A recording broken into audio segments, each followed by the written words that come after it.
Good morning students. आज हम class 12 macro economics का लेसन 11 फॉरेन एक्सचेंज रेट की स्टडी करेंगे। ठीक है, हम इसमें पहले पढ़ चुके हैं what is foreign exchange rate. Foreign exchange rate क्या है फॉरेन एक्सचेंज रेट? जब दो कंट्रीज अपनी करेंसीज को एक दूसरे के साथ एक्सचेंज करती हैं।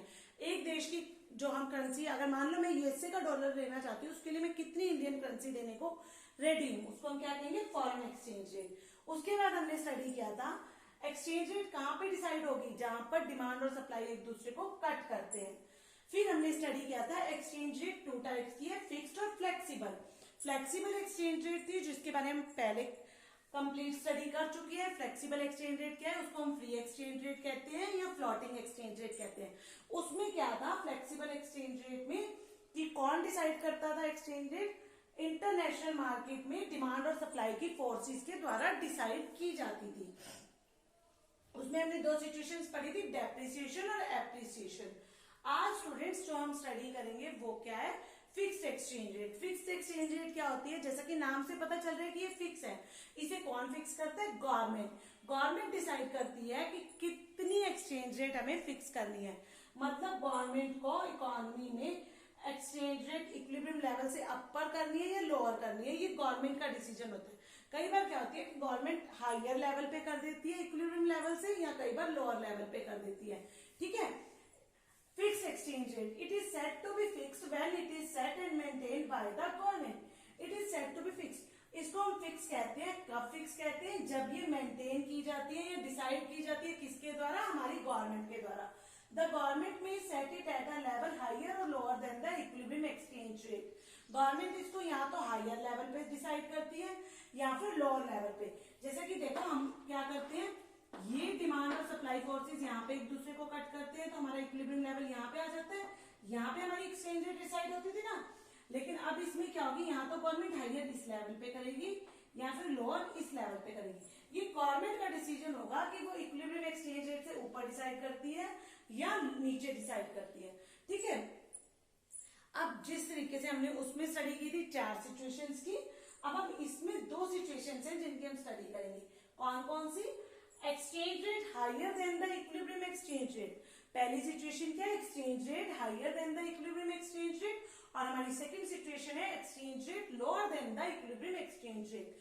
हम अब फर्स्ट की स्टडी करेंगे सिचुएशन की। Exchange rate higher than the equilibrium exchange rate. Exchange rate कब ज्यादा होगी इक्विलिब्रियम एक्सचेंज रेट से? देखो इसमें हमने क्या लिया, ओएक्स एक्सिस पे हमने ली supply and demand of USA dollar, OY axis पे हमने क्या लिया? Exchange rate. हमने ओएक्स एक्सिस पे लिया सप्लाई और डिमांड ऑफ यूएसए डॉलर। इसमें क्या है कि जहां पे डिमांड और सप्लाई एक दूसरे को कट करेंगे वहां एक्सचेंज रेट हमारी डिसाइड हो जाती है, वो हमारी इक्विलिब्रियम एक्सचेंज रेट है। इसमें एसएफसी जो हमने शो किया supply of USA dollar, DFC show किया डिमांड ऑफ यूएसए डॉलर। जहां पे एक दूसरे कट कर रहे हैं वो कौन सा पॉइंट है? ई पॉइंट। इसको हम क्या कहते हैं? Equilibrium point. एक्सचेंज रेट हमारी क्या डिसाइड होगी है? ओआर। और एक यूएसए का डॉलर हमें कितने में मिल रहा है? 50 रुपीज। लेकिन हमारी गवर्नमेंट क्या करती है? Higher than the equilibrium exchange rate, इससे ऊपर डिसाइड कर देती है। तो वो क्या कर रही है? एक यूएसए डॉलर हमें गवर्नमेंट कितने में प्रोवाइड करा रही है? ₹60 में। मतलब हमें जो पहले एक यूएसए डॉलर मार्केट की सप्लाई और डिमांड फोर्सेस के द्वारा सस्ते में 50 में मिल रहा था, 50 रुपी में, अब गवर्नमेंट ने हमें उसे क्या कर दिया? 60 रुपीज में मिल रहा है। इसको हम क्या कहेंगे? This is called devaluation. Devaluation of currency. क्या होगी devaluation of currency? It refer to devaluation of currency का मतलब है रिड्यूस कर देना अपनी करेंसी की कीमत को। ठीक है, अब देखो हमें वही एक यूएसए डॉलर 50 का मिल रहा था, सस्ता था। अब हमने क्या कर दिया? रिड्यूस कर दिया। हमने कहा हमें तो एक यूएसए डॉलर हम 60 का लेते हैं। तो ये क्या हुआ? हमें तो अपनी कंट्री की करेंसी ज्यादा देनी पड़नी है ना। जैसे हमने पहले स्टडी किया था डेप्रिसिएशन वर्ड। अब इसके लिए हम क्या वर्ड यूज करेंगे? गवर्नमेंट ने क्या कर दी है? डिवैल्यूएशन। क्या कर दिया गवर्नमेंट ने? डिवैल्यूएशन। ठीक है, devaluation of currency occur when the value of the domestic currency is reduced by the government. Devaluation of currency का मतलब है जब अपनी देश की करेंसी की वैल्यू गवर्नमेंट क्या कर देती है? रिड्यूस कर देती है। ठीक है, इस सिचुएशन में क्या होता है? इस सिचुएशन में देखो हमारे पास इकोनॉमी में जो डिमांड है वो कितनी है? डिमांड ये हमारी डिमांड कर रहा है ना, डिमांड हमारी कितनी हो रही है? इतनी। लेकिन हम इकोनॉमी में सप्लाई क्या करें? इतनी ज्यादा। मतलब हमारी डिमांड जो है कम है, डेफिशिएट है, लेकिन हमारी इकोनॉमी में सप्लाई क्या हो रही है, एक्सेस हो रही है। ठीक है, अब आपको मेरी exchange rate higher than the equilibrium exchange rate clear हो गया। Now we will study about exchange rate lower than the equilibrium exchange rate.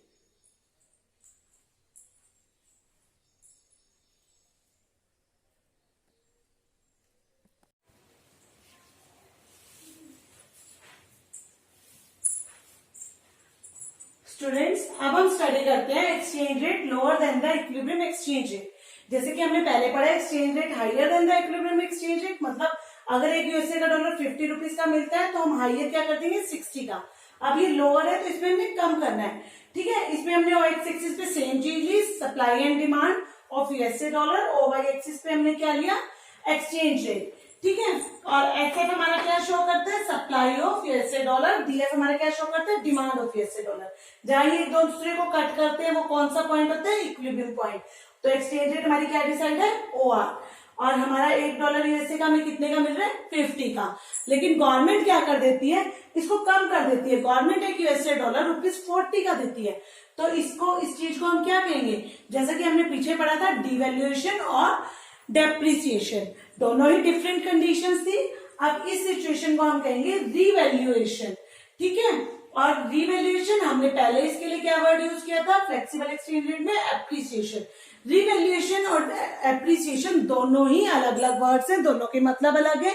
लेकिन जो वर्ड रिवैल्यूएशन है उसका मीनिंग क्या है, कि जो गवर्नमेंट है अपनी डोमेस्टिक करेंसी को रेज कर देती है, मतलब उसकी प्राइसेस को रेज कर रही है। गवर्नमेंट क्या कर रही है कि हमें यूएसए डॉलर 50 का ना लेके 40 का लेंगे, मतलब हमें एक यूएसए डॉलर के लिए कम कीमत देनी पड़ रही है, रिवैल्यूएशन। इस सिचुएशन को हम दूसरे तरीके से देखते हैं। इसमें क्या है, यहाँ डिमांड सप्लाई दूसरे कट कर रही थी, कौन सा पॉइंट था, इक्विलिब्रियम। लेकिन यहाँ पे क्या है, इकोनॉमी में सप्लाई कितनी है, इतनी, और डिमांड कितनी की जा रही है, इतनी। जैसे पहले क्या था, डेफिशिएट डिमांड और एक्सेस सप्लाई, अब क्या डेफिशिएट सप्लाई और एक्सेस डिमांड की सिचुएशन है। ठीक है, अब इसके बाद जो हमारा नेक्स्ट टॉपिक है वो है gold standard system of exchange. इसमें क्या है, मतलब अगर हमने दो देशों की करेंसीज को एक दूसरे से एक्सचेंज करना है तो उसके लिए हमने फिक्स एक्सचेंज रेट वाले सिस्टम में हमने क्या डिसाइड कर लिया, गोल्ड को मान लिया कि गोल्ड एक फिक्स्ड है। गोल्ड की मतलब हमने गोल्ड के रूप में दो देशों की करेंसी का मूल्य लगाना है। ठीक है, अब इसमें क्या है, मान लो मैंने यूके का जो 1 पाउंड है वो 4 ग्राम गोल्ड के बराबर है, और यूएसए का जो $1 है वो 2 ग्राम गोल्ड के बराबर है। अगर मैं यूके का 1 पाउंड कितने का है, 4 ग्राम गोल्ड, यूएसए का $1 कितने का है, 2 ग्राम गोल्ड। अगर इन दोनों का मैं रेशो निकालूं तो वो क्या निकलेगा, देखो यूके का और यूएसए का मैंने रेशो निकाला, यहाँ मैंने 4 रख दिया, 2 रख दिया, 2:1। अगर मैं यूएसए का $1 लेना चाहती हूँ तो मुझे कितना देना पड़ रहा है, पौंड, 2 पौंड देने पड़ रहे हैं। एक यूएसए का डॉलर परचेज करने के लिए मैं कितनी कीमत देने को तैयार हूँ, 2 यूके के पौंड। ठीक है, तो मेरा यूके का 1 पौंड कितने के बराबर हो जाता है, 2 यूएसए डॉलर के।